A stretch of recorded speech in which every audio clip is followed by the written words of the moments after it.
Welcome to the Underground, the Steel City Underground, the black and gold standard for Pittsburgh Steelers coverage. Now, here are your hosts, Joe Kuzma and Brian E. Roach. Hello, everyone, and welcome to another magical edition of the Steel City Underground podcast.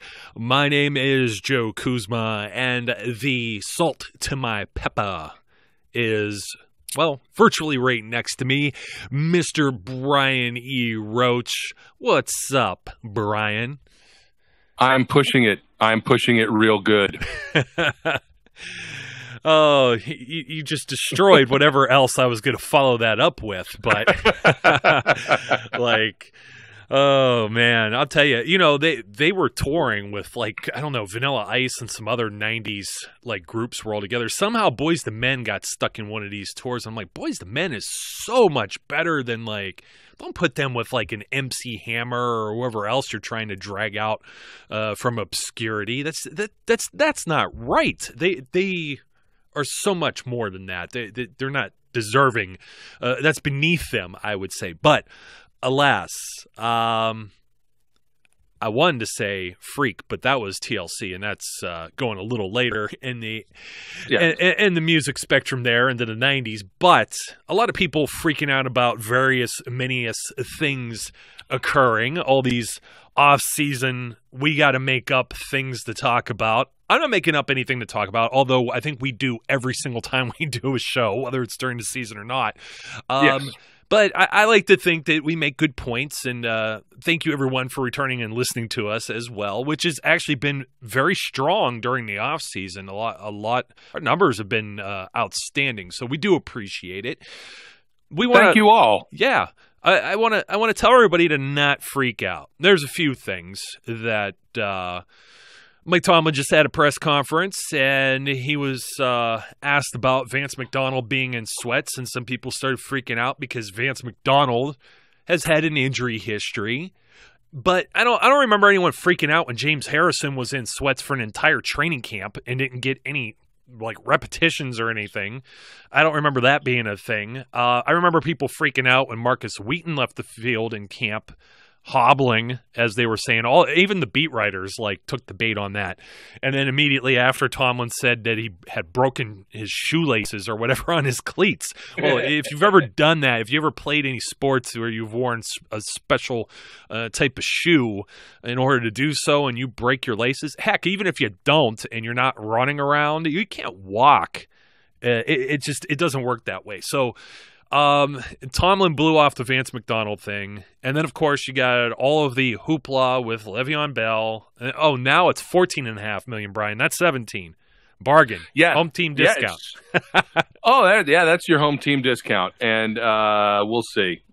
That's all I'm going to say. We'll see. Yeah, I have nothing more for that. And we were talking about everyone freaking out about Ben Roethlisberger being on a vacation or Antonio Brown. Now, Antonio Brown returned, and everyone was freaking out about him. And then, Antonio Brown, the guy, he's never had, any off-field problems that I'm aware of. Everything has been manufactured about him, even the contract stuff. He stayed out of it. He didn't say anything. He didn't go and make a rap song saying what he wanted or tweet or make some sub-tweets, I think is what the kids call them, about his team or the organization or contract negotiations. He's kept his nose clean, as the cliche goes. And then he comes out finally. You know what? Everybody has those moments where they flip out and you can only take so much, and then you snap. And he snapped on the media the other day. And then I freaked out about it. And it's you know what? If these guys are sick of being put in, I don't think anybody enjoys, even if you're a celebrity, being on the cover of the National Enquirer or something like that, being in the news, being in TMZ or having anything, these guys, they still want to live their lives. And like he was saying, he's been doing this for so long at such a high level. Nobody's had as many catches and even, I think, yards. And what was that? He had 32-something games with 5 catches, 50 yards, 5 receptions. And however many game streak with at least one catch, and the 5-year span. I mean, he broke Marvin Harrison's reception record, and nobody's ever done what he's done over the last 5 years. I think you could cut the guy some slack. I think we were saying that to go either. But there's one other thing that's out there, and I don't know, people were maybe freaking out about it a little bit more, and we alluded to it on the last program. But it might not be as hot a topic right now. It might be out of sight, out of mind. But Martavis Bryant got traded away. And I remember during the draft, it was like this huge, oh my God. And then, the Steelers drafted James Washington, of course, and we'll speak about him as part of this. But I'm here to say there's no reason to freak out about Martavis Bryant being gone. I think if he would have left last year, people would still be talking about it right now because the expectations were so much higher.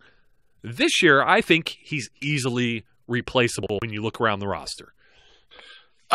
Based on what he actually did last year, I would agree with that completely. The only thing that they really and truly lose, and at this point it's a damaged version of it, is the aura, the kind of the rep that he had for being a freak, for being a fast, deep threat, for being able to get behind defenses and make some crazy type catches and outrun people. But he did not show that same explosiveness last year, and as a result, there's some, that reputation is somewhat tainted, so to speak. So, that's really what they lost more than anything else, is just the threat of him being there.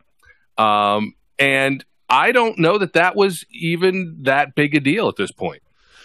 I'm going to preface everything I'm saying by saying, and this applies to you as well, when we were doing shows around this time last year, heading into training camp and this whole reinstatement process, I don't think there were two people that were more in his corner than you or I.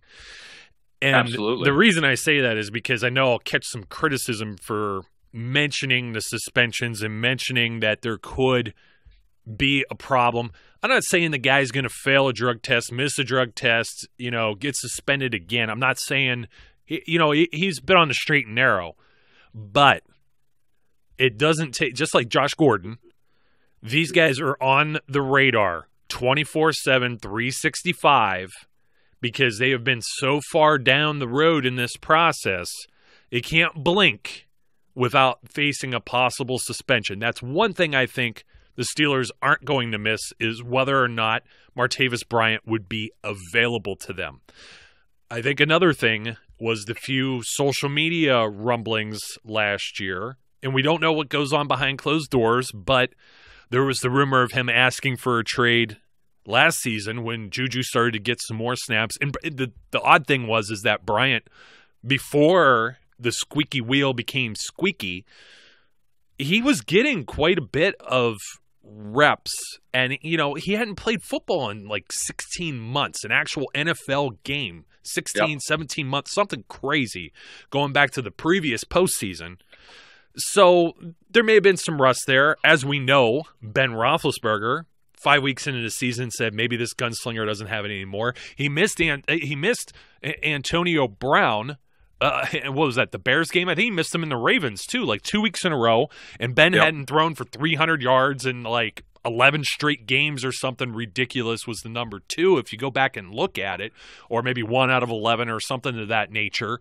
I don't have that in front of me, but that's just going off my memory. He throws 5 picks against the Jaguars. He's missing receivers. Antonio Brown's punching Gatorade jugs and stuff like that. So it's not all on Bryant, but the fact that he went out and said some things got him in trouble as far as team roles in the way that Mike Tomlin likes to conduct his business.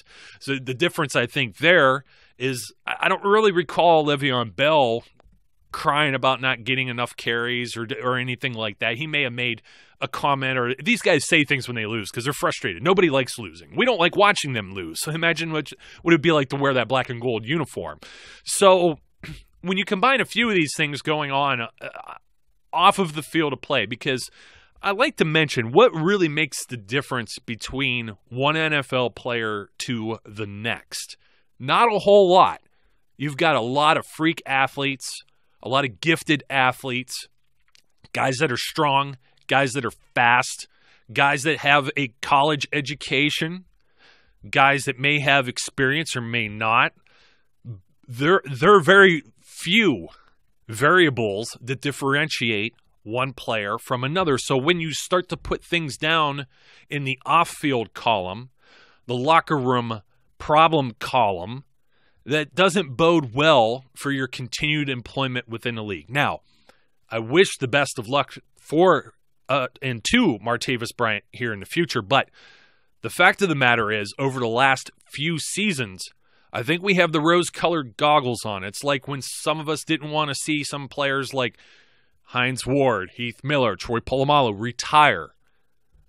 Martavis Bryant really wasn't the same player that he was in year one or even year two in the 2014 and 2015 seasons before missing 2016. He wasn't that same player in 2017. Yeah, that's absolutely true. And I just want to echo the fact that I still have nothing but love for the alien, for Martavis Bryant. I hope he has great success every week except for the Sunday, December 9th game, in which point I hope he stinks. But that's no different than really a lot of ex-players who have left us with some fond memories. It's not a surprise that given what the Oakland Raiders were willing to give up for Martavis Bryant, third-round draft pick, it's not a surprise that the Steelers went, okay, let's do that. We talked about this before the draft. We talked about it when it happened. But that's, he was a fourth-round draft pick. That's a return on investment. And it was a contract year for him, and a contract year in which the Steelers were not going to be players. They were not going to be able to sign Martavis Bryant after this year unless he really tanked and had a horrible season, in which case they may not have wanted to sign him. He was gone after this year regardless. So the fact that they were able to somehow Jedi mind trick John Gruden into giving them a third-round draft pick for Martavis, and then turning that third-round draft pick around into something else, which we'll talk about. But, they did a solid job with what they had, and it was easy because, as we've been saying, based on what Martavis Bryant did last season, we're not being asked to replace a lot here. It's not a huge jump to say we already have it. Yeah, well, no, definitely on the roster, and I'm glad I mentioned kind of the negatives versus the positives of, hey, you may not have had Martavis Bryant if A, B, C, or D happen because of past or prior history, but the fact that the Raiders were willing to give you a pick in a round higher than what you drafted Bryant for, the fact that now whoever you take, should you have drafted a rookie wide receiver, in which they did, will now be around 3 years longer than Bryant would have, and you could potentially develop them. And then the fact that the pick that they got for Martavis Bryant may have turned into the future of the franchise under center in Mason Rudolph, there's no complaints there. So it was definitely a win-win. If it works out for Oakland, I don't care one way or the other whether it works out for Oakland. Hopefully it works out for Martavis because you know what? That man's been through a lot. So I don't want to say, I don't want it to come off like bad things, but as far as the future of the Steelers are concerned, acquiring or having the ability or flexibility now with an extra draft pick to acquire a James Washington and a Mason Rudolph for Martavis Bryant, when, all things aside, the production of Martavis Bryant may not be too difficult to replace to begin with, is just that's off the charts. Like you said, Jedi mind tricks. He definitely I don't know what Kevin Colbert said to Reggie McKenzie over there, or Tomlin and Gruden, or whatever ends up there with those talks. They sold them, this. I don't know. They sold him the superstar, a rental for 1 year, because I don't know that the Raiders are going to be able to keep Bryant as well. And when you look at, I don't want to go down the road of the Raiders, but Derek Carr and what he couldn't do with Amari Cooper last year. Now, Carr was banged up. Maybe he'll be back to health. Maybe he'll be better coaching. But I don't know. I will be giving Martavis Bryant maybe some standing applause when he's out on the field or has his name announced, for that game. I would, just the same way as, everyone but Mike Wallace. Right. So Mike Wallace returns with Miami and gets booed. And, that's about the way I felt with that too. Yeah. It would have been interesting to see what James Harrison might have gotten this season. Had he still been in that horrible, awful uniform. But hopefully that wound is starting to heal already. I'm not sure it is, but hopefully it is. And, but Mike Wallace. It hasn't stopped bleeding. Oh, come on now. Mike Wallace left. And when he left, it was just so clear why he was leaving. And we all knew at the time, Tomlin had called him a one-trick pony, and he kind of turned out to be mostly a one-trick pony. And I don't know that that's the case with Martavis Bryant, although, how many times you can watch him running and looking like a baby deer with the limbs flying all over the place. At some point you're like, geez, you just kind of got to get that body under control. And if you can, it'll be amazing. But I'm with you. I think we'll wish him the best, and we hope he does well. And we hope that he is able to have a career that continues on. And frankly, I hope he gets his big payday after this season. I hope he finds a way to do so, and that it keeps him, working ahead and staying clean, because in the end result, he's another human being, and I hope that he's okay.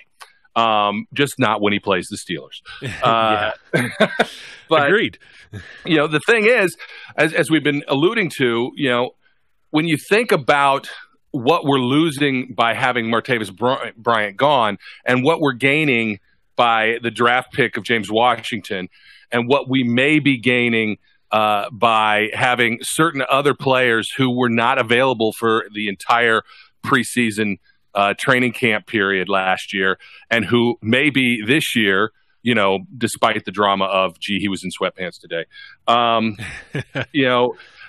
as well as the continued growth of other people on the team, it's hard to say that we have to say who's replacing Martavis Bryant's yardage, catches, whatnot. I think that those guys, I don't know that they need to be replaced. I think they're just going to naturally fill in with guys like Vance McDonald, Jesse James, JuJu, and maybe what's his face? I can't remember. Oh, you glossed over. Tucker? You glossed over Tucker? it all. Oh, I don't know about Tucker. I'm not. I know they're high on Tucker. I mean, Tucker could very easily be Justin Brown, who I was high on too. Yes, he could be. Ago. Absolutely. Yeah, Bryant. I mean, here's the thing. We were laughing about this before we started this show. I pulled up the tweet. It's deleted, but nothing's ever deleted when you post it on the internet. The tweet during the draft the previous year, because everyone assumes automatically, you mentioned one of the names, that JuJu SmithSchuster is the next in line for a bump or an uptick in production and in playing time and that. And it's true. However, I do feel with no Eli Rogers currently on the roster that JuJu is maybe going to be more of a slot receiver, as James Washington would be more of the outside type guy, sideline type guy that Martavis Bryant was. But Bryant, didn't think so.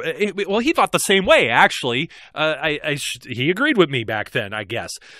His tweet was, during the draft, this was when JuJu was picked in the second round last year, April 29, 2017, at The Best Uno, which is Martavis Bryant's handle on Twitter. LOL, that's Sammy Coates' replacement, not mine's. Take it how you want to. I am back. And I remember that's one of the things that caused a lot of drama. And it's funny to think that neither of those guys, because there was drama on both sides, including Sammy, neither of those guys are around anymore. That's just how little. You could run very fast, but Sammy wasn't, catching the ball, and they felt they had better opportunities with other people that are still on the roster, by the way. Yeah. That Sammy was expendable too. And Sammy's down in, I believe, Houston now. Houston. Yeah, we'll see if he could ply his trade there after a disappearing act with the Cleveland Browns, who didn't have good wide receivers last year either. But it's just funny because that's like one of those things that happened. But like I said, JuJu... what was it? Martavis had 84 targets last season. They only caught 50 of them, which is okay.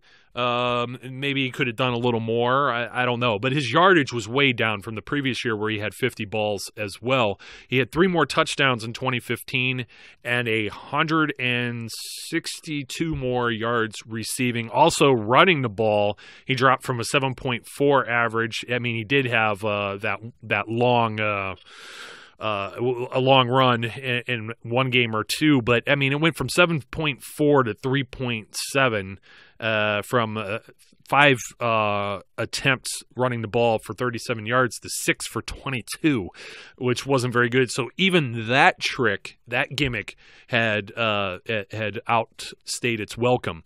So those type of numbers, easily, I could see somebody like JuJu probably getting, I don't know.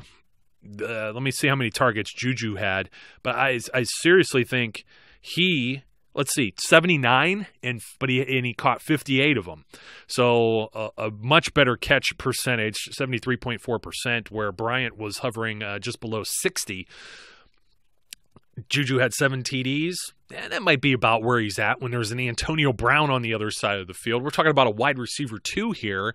And JuJu, I think he's going to work his way into that conversation of the wide receiver 1 that everyone expected Bryant to be at the beginning of last season. Bryant's return was meant to be Lombardi Trophy, Stairway to 7, everything else.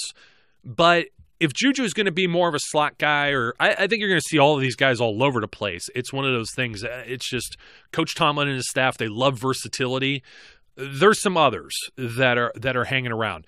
James Washington's the obvious one as a rookie, and I don't know. I mean, for James Washington, what is he? He's 5'11", 213. So he's not the 6'5", like 230-ish, or who knows what Bryant ended up trimming down to, because he was like an athletic freak last season. I mean, yeah. But JuJu was like 6'1". You don't have all these big receivers. AB is only 5'10", 180-ish. So the big guys that are left are Justin Hunter, who could fly like the wind too, and he's the training camp darling. He's 6'4". Yep. You have Darius Hayward-Bay, who has replaced and filled in for Bryant before in the past, 6'2", 210. And guess what? He has a rushing touchdown each of the last 2 seasons. Those are the 2 guys, I think, veteran-wise, that, James Washington may get eased in. It depends on what kind of camp he has. So you have 3 guys right there, should they all make the roster. Those are your 5 receivers there. That's why I wasn't so giddy on Marcus Tucker right out the gate, because when you add Antonio Brown, you have James Washington, JuJu, Justin Hunter, and DHB. There's 5 guys right there. I don't know that they need to keep 6 again. So it looks like they're going to do quite fine if they have to spread 50 catches or 80 targets amongst those guys. And you mentioned the tight ends too. I really think that Martavis Bryant may not be as missed as we initially thought when this trade occurred. No, and I want to elaborate on that tight end thing. Vance McDonald not being there for the entire training camp, process last season was detrimental. I mean, he didn't have, any kind of a huge season with the Steelers. He only had 14 receptions. He only was able to play in 10 games, and he only started 7. But, again, you're talking about a guy who had to be eased in, who had a few injuries, a few dings. But we got to start to see at the end of last season what kind of a dynamic player Vance McDonald could be if he can keep himself on the field. I understand that is an if. He's had the injury bug in the past. But you've got a guy there, unlike any tight end they've ever had since Heath, that maybe even is more dynamic than Heath Miller was, and could take a considerable number of middle of the field, split the defense kind of catches that might have headed towards the outside to Martavis Bryant because there wasn't the open in the middle anymore. I think you're going to see some of that production coming from those tight ends this year, more so than we saw last season. And on top of that, I actually think James Washington is going to get into the mix of players quicker than we think. And it's more of a gut feeling because, of course, we're not privy to going and watching, the OTAs or minicamp or anything like that. And frankly, even if we were, I don't know how much we'd glean out of football and shorts. But I just have this gut instinct because of watching some of the guys' college tape, watching his physicality on the field, his competitiveness, the ability to make combat catches, the ability to play bigger than he actually is. I have a strong feeling that James Washington will be in the mix, much the same way JuJu SmithSchuster forced the issue last year. So I don't think that the Steelers are going to miss Martavis Bryant at all. I think they've already got the guys on the roster to keep this receiving core in the top receiving cores in the league. Not the Cleveland Browns, who have shared all the Steelers film. Todd Haley. I mean, not that I have disliked Jarvis Landry ever. I do think that he is a very quality talent, but I don't know. It all depends. Josh Gordon looks like he's been on the gas, and it's just a matter of time whether we find out that's true or not. Yeah, that's true. He's ripped, man. I mean, he is ripped. If he's focused, good for him too. I mean, but back to the tight ends. I wanted to talk about Vance McDonald, especially Vance McDonald. I love to quiz you on these things, and I hate doing it because then it makes you look like a fool when you don't know the answer, and I didn't give you a heads up. But I'm going to ask it because it's a hypothetical question to all of our listeners too. How many games last season did Vance McDonald play half or more, 50% or more of the offensive snaps for the Steelers? I would go with a low number, Alex. And the question is, what is 1? Wow, you nailed it. Absolutely. Ding, ding, ding. You've got the audio daily double. There was only one game. Now, you get close once toward the end of the season as well, where he had 48% of the snaps in Week 16. But that Cleveland game, he got 63%. That was his high for the entire season. He appeared in 10 games. Jesse James, here's the bonus question.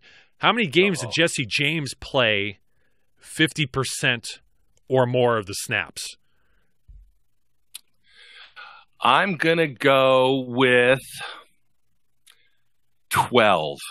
You should have just said all of them because it was absolutely every single one of them. I'm looking at this, and I think his low was 68. I'm trying to get 52 and 63 when Vance cut into those numbers toward the end of the season. Now we know, you and I, how this thing turned out with Vance. As you said, he was getting a little more involved. Well, the Cleveland game, not so much involved, but he had Landry Jones out there, okay?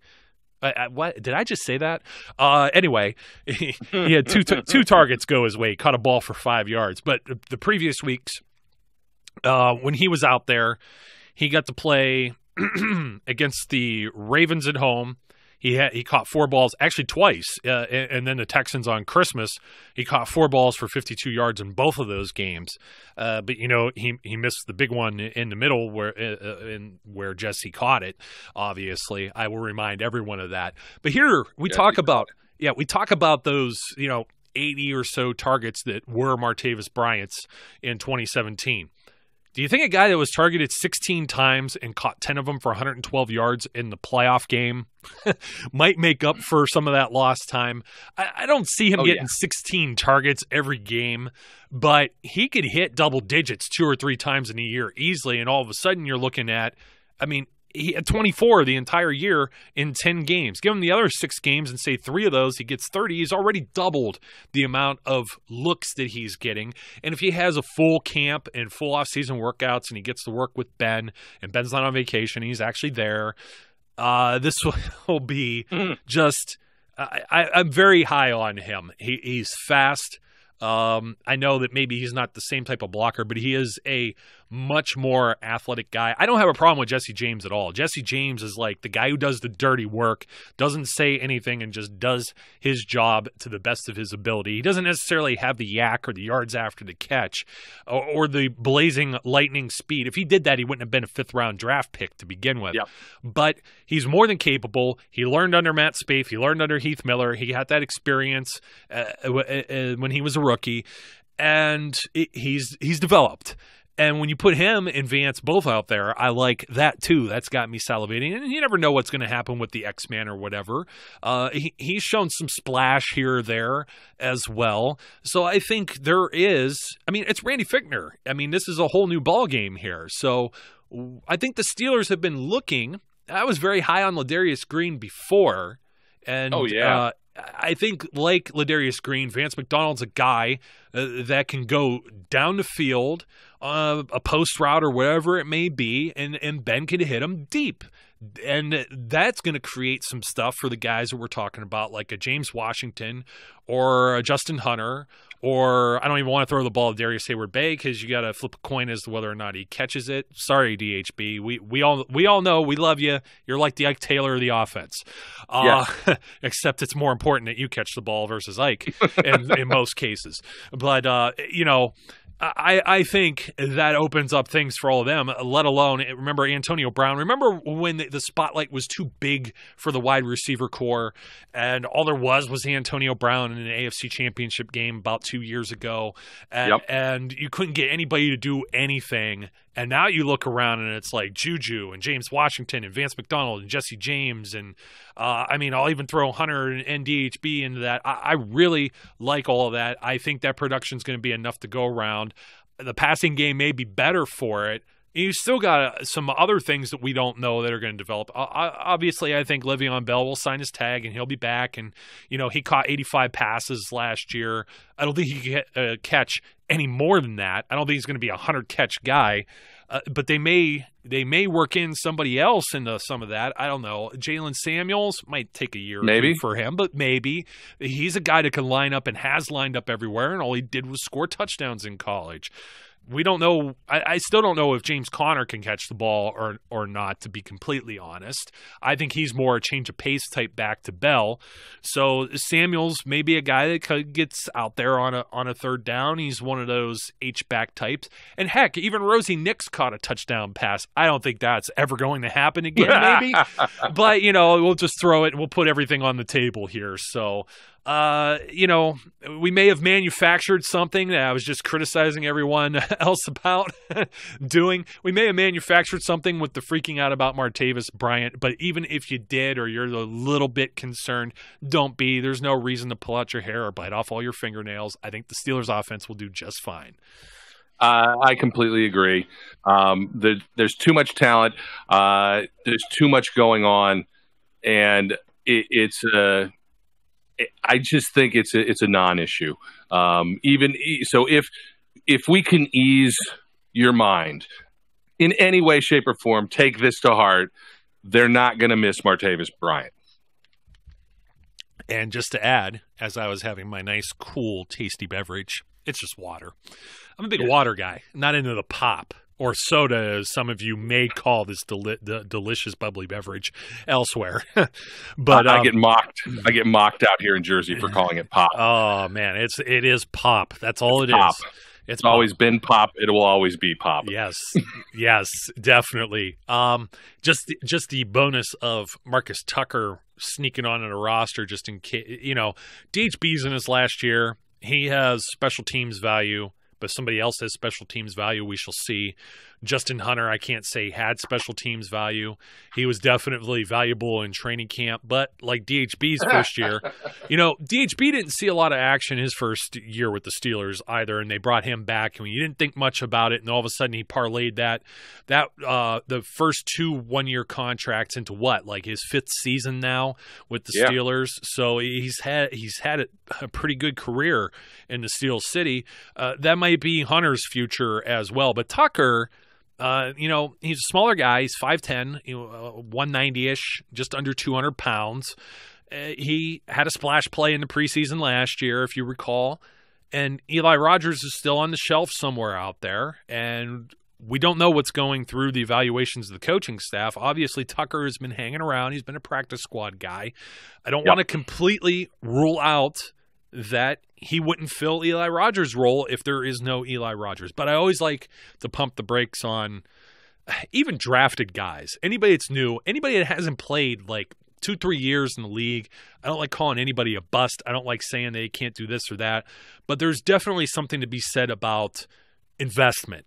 When you invest a contract in somebody in X amount of dollars, you're going to get that guy on the field more than likely. He's not going to be riding the bench. You can't afford it. This is just, it's the business, it's the ownership, it's things you don't see it happen. If it doesn't happen very often.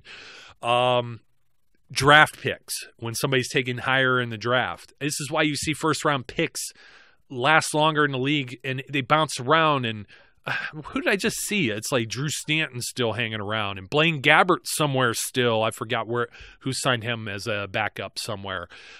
These guys still hang around, even though we know they're not, the best quarterbacks, and it happens with other positions too. Even Jarvis Jones got a second crack at life with the Cardinals last year, and it didn't work out for him. But, if Marcus Tucker is let go tomorrow, chances are there aren't teams just clamoring unless the only way that works is that you have your network. You have Todd Haley who left and he's in Cleveland and he knows who Marcus Tucker is and he tells somebody in the front office, hey, we need to give this kid a look. It's all in who you know. Otherwise, you're biting and clawing for a roster spot. There aren't that many either. The Steelers aren't like teams that are in rebuilding mode or blowing everything up. That's why they have the luxury of being able to and get, send Martavis Bryant away in a trade, a guy that should be a valuable component to your chances at a championship.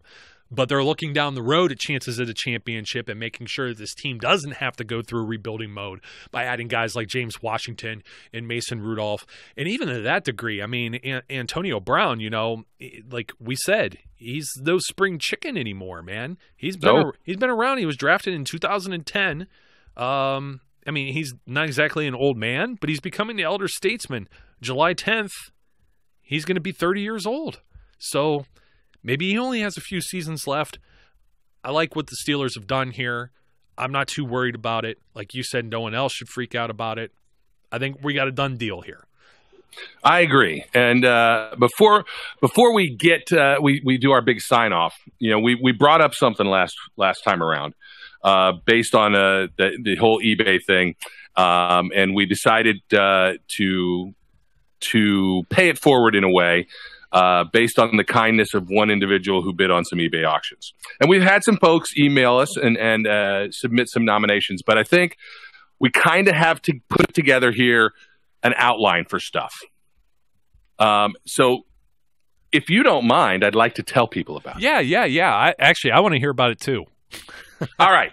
So here's the gig, guys and gals. If you are a kid or a kid of any age, although to be quite frank, if you're over 18, you're going to have some convincing to do to prove that you couldn't find a way to get an autographed helmet on your own. But what we're going to do is we're going to call this whole production, Are You Helmet Worthy? And the idea here is you got two ways you can nominate yourself. First, you can go on Twitter and you can use the hashtag HelmetWorthy. And then at Steel City Underground is appropriate. It's Twitter handle, which is Steel City UNDRGR. And at me, Cannons Don't Thun. And then post a video telling us why you or the child you are nominating is helmet worthy. Or you can email us at fanmail@steelcityunderground.com and let us know in an email why you or the child you are nominating is helmet worthy. And we're going to run this until June 30th. And after June 30th, we're going to go find all of these videos or emails or what have you. We'll sit down with our crack group, our panel here at SCU. The crack commandos. Yeah, the crack commandos. Well, that sounds terrible. Let's call us the football commandos. I was thinking A team. I wasn't thinking. Well, the SCU team. Let's we're going to sit down and we're going to review all these nominations, and we're not talking one or two helmets here, by the way. We're talking about 15 various helmets that we're going to be giving away for absolutely nothing. All you got to do is post that video, helmet worthy, email us, whatever it is. And as these entries roll in between now and the end of the month, June 30th will be the final day that we're going to do it. We will gather them all together and we will pick some people to receive free autographed memorabilia. No cost to them at all based on the kindness of one of our SCU listeners who has a great big heart and inspired us to try and do the same. So that's the gig, and I think it's pretty easy. I look forward to seeing some videos out there. I look forward to getting some more submissions through the fan mail and giving away some free stuff. A few of them have been great. Even older kids that have tried to do some convincing and twisting of our arms have done pretty well with it so far. So if you don't happen to remember all of Brian's notes, you don't have to rewind. We're going to have them up on the website, steelcityunderground.com/ I do believe helmet worthy is where you'll find it. And we'll post that around the social media and the interwebs and whatnot, so you can find it. And we'll also try and put it in the notes of this show in the show notes that go out wherever you may be listening to this podcast. So you won't have to dig deep for it, but if you happen to forget, just hit that 15-second rewind thing that you have on the app, and you can listen to Brian say all of it all over again. But we'll also be mentioning it on some upcoming shows, and we're looking forward to giving some stuff out. Absolutely. So, until then, with that in mind, everyone, be safe, be good, enjoy the weekend. I think the weather is finally getting nicer, at least in our neck of the woods it is. And we'll catch you later. We would like to thank you for listening and remind our listeners to follow us on social media and our website, www.steelcityunderground.com.